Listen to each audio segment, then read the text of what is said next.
Hello everyone. आज मैं आपसे डिस्कस करने जा रहा हूँ section 126 to 147 of Indian contract act.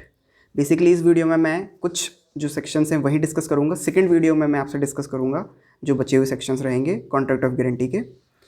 तो चैप्टर नंबर 8 है इंडियन कॉन्ट्रैक्ट एक्ट का, वो डील करता है कॉन्ट्रैक्ट ऑफ गारंटी से। कॉन्ट्रैक्ट ऑफ गारंटी जो डिफाइन है वो डिफाइन है सेक्शन 126 में। सेक्शन 126 बोलता है when one person promises to perform the promise or to discharge the liability on default of third person, then it is a contract of guarantee। एक person जो है वो प्रॉमिस करता है कोई भी प्रॉमिस के परफॉर्मेंस के लिए या कोई भी लाइबिलिटी के डिस्चार्ज के लिए, देन अगर जो पर्सन जिसकी ड्यूटी है प्रॉमिस को परफॉर्म करने की या डिस्चार्ज करने की कोई लाइबिलिटी को, और वो डिफ़ॉल्ट करेगा, डिफ़ॉल्ट करना मतलब वो नहीं करता है, उसका प्रॉमिस उसका परफॉर्मेंस नहीं करता है या लाइबिलिटी डिस्चार्ज नहीं करता है, तो जो पर्सन है वो खुद लाइबल होगा जिसने प्रॉमिस किया है। बेसिकली इस कॉन्ट्रैक्ट में 3 पार्टीज़ होती हैं, principal debtor, creditor and surety. तो श्योरिटी जो पर्सन होता है वो बोलता है कि अगर प्रिंसिपल डेटर ने कोई भी लाइबिलिटी परफॉर्म नहीं करी, कोई भी प्रॉमिस परफॉर्म नहीं करा या कोई भी लाइबिलिटी डिस्चार्ज नहीं करी, तो उसके डिफ़ॉल्ट पे मैं करूँगा। और ये लाइबिलिटी डिस्चार्ज या प्रॉमिस का परफॉर्मेंस किसका होना है? ये क्रेडिटर का होना है। तो क्रेडिटर वो पर्सन होता है जिसको गारंटी दी जाती है कि अगर प्रिंसिपल डेटर डिफ़ॉल्ट करेगा तो मैं पेमेंट करूँगा। कौन गारंटी देता है? श्योरिटी। श्योरिटी वो पर्सन है जो गारंटी दे रहा है, जो क्रेडिटर को गारंटी देता है। और प्रिंसिपल डेटर वो पर्सन होता है जिसके बिहाफ पे गारंटी दी जाती है कि अगर प्रिंसिपल डेटर ने डिफ़ॉल्ट किया देन श्योरिटी लाइबल होगा। तो ये सेक्शन 126 में डेफिनेशन दे रखी है कॉन्ट्रैक्ट ऑफ गारंटी की। कॉन्ट्रैक्ट ऑफ गारंटी एक्सप्रेस भी हो सकता है और इम्प्लाइड भी हो सकता है।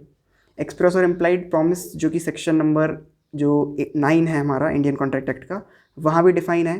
दैट इज़ एक्सप्रेस प्रॉमिस या इम्प्लाइड प्रॉमिस क्या होता है? एक्सप्रेस प्रॉमिस जो कि वर्ड्स या रिटर्न फॉर्म में होगा, जो वर्ड्स में हो सकता है, रिटर्न फॉर्म में हो सकता है। और इम्प्लाइड प्रॉमिस जो होता है वो होता है by gestures. We have to understand, gesture से हमें समझना चाहिए, हाव भाव से हमें समझ में आता है कि ये पर्सन कॉन्ट्रैक्ट ऑफ गारंटी में इन्वॉल्व है या नहीं है।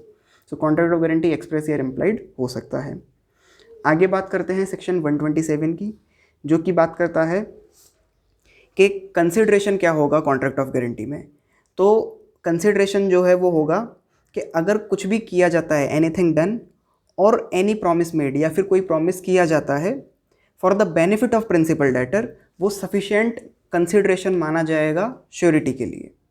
बेसिकली कॉन्ट्रैक्ट ऑफ गारंटी में consideration is basically the general meaning of consideration is something in return, कुछ ना कुछ रिटर्न में देना।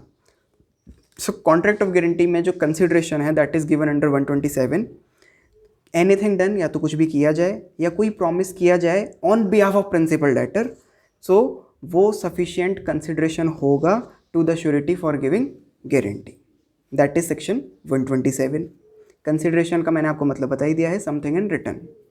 देन सेक्शन 128 में बात करी है लाइबिलिटी ऑफ श्योरिटी। श्योरिटी वो पर्सन होता है जो गारंटी देता है प्रिंसिपल डेटर के बिहाफ पे और क्रेडिटर को गारंटी देता है कि प्रिंसिपल डेटर का डिफ़ॉल्ट होगा तो वो पेमेंट करेगा। तो अब श्योरिटी की लाइबिलिटी क्या होती है? That is given under 128। 128 बोलता है कि श्योरिटी की लाइबिलिटी को एक्सटेंसिव होगी प्रिंसिपल डेटर के अकॉर्डिंग। तो प्रिंसिपल डेटर की जितनी लाइबिलिटी है, को एक्सटेंसिव टर्म का मतलब होता है कि जितनी लाइबिलिटी प्रिंसिपल डेटर की है उतनी ही लाइबिलिटी श्योरिटी की भी होगी। सपोज अगर श्योरिटी ने 5,000 रुपये किसी से उधार लिए हैं एज अ लोन, देन वो डिफ़ॉल्ट करता है, पेमेंट नहीं करता है, तो प्रिंसिपल डेटर अगर डिफ़ॉल्ट करेगा तो श्योरिटी की लाइबिलिटी आएगी। तो श्योरिटी की लाइबिलिटी कितने अमाउंट की है? फॉर ₹5,000। लेकिन जिस पर्सन से प्रिंसिपल डेटर ने पैसे लिए थे उसने बोला था कि 5,000 रुपये तो आप ले रहे हो, साथ में आपको 10% इंटरेस्ट भी देना पड़ेगा पर एनम। तो अब यहाँ पे जो 10% इंटरेस्ट है उसकी भी लाइबिलिटी श्योरिटी की होगी। क्यों? क्योंकि प्रिंसिपल डेटर की वो लाइबिलिटी थी कि उसको 5,000 रुपीज़ प्लस उसको इंटरेस्ट देना था। देयरफॉर श्योरिटी की भी लाइबिलिटी 5,000 प्लस इंटरेस्ट जो भी बनेगा वो होगी। इट मीन्स को एक्सटेंसिव का मतलब हो गया कि जितनी लाइबिलिटी प्रिंसिपल डेटर की उतनी ही लाइबिलिटी श्योरिटी की। That is given under section 128। Section 129, 130 और 131 ये तीनों एक तरीके के सेक्शन है जो एक चंक की बात करते हैं बेसिकली, जो बात करते हैं कंटिन्यूइंग गारंटी। कंटिन्यूइंग गारंटी का मतलब होता है वो गारंटी जो सीरीज ऑफ ट्रांजैक्शंस के लिए दी जाती है। सीरीज ऑफ ट्रांजैक्शन का मतलब होता है कि एक ट्रांजैक्शन के बाद दूसरा, दूसरे के बाद तीसरा, ऐसा कंटिन्यू। तो जब तक ट्रांजैक्शन चलता जा रहा है तब तक के लिए जो गारंटी दी जा रही है दैट इज़ कंटिन्यूइंग गारंटी, जो कि डिफाइन है सेक्शन 129 में। देन 130 और 131 में बात करी है कि जो कंटिन्यूइंग गारंटी होती है वो कब रिवोक हो जाती है, कब ख़त्म हो जाती है। सो दो ग्राउंड है जो 130 और 131 में दिए हुए हैं। 130 सेक्शन है वो बोलता है कि अगर जो श्योरिटी है वो एक नोटिस दे देता है रिटर्न फॉर्म में, किसको, क्रेडिटर को, कि आज के बाद जो भी ट्रांजैक्शन होगा उसके रिगार्डिंग मेरी लायबिलिटी नहीं है फॉर द प्रिंसिपल डेटर। तो जिस दिन नोटिस क्रेडिटर को मिलेगा वो उस दिन से श्योरिटी की लायबिलिटी ख़त्म है।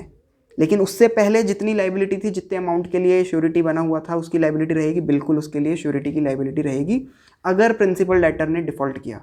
तो इस कॉन्ट्रैक्ट ऑफ गारंटी में एक इंपॉर्टेंट चीज़ है वो है कि प्रिंसिपल डेटर की लायबिलिटी प्राइमरी होती है और श्योरिटी की लायबिलिटी सेकेंडरी होती है। अगर प्रिंसिपल डेटर डिफ़ॉल्ट करेगा देन ओनली श्योरिटी लायबल होगा।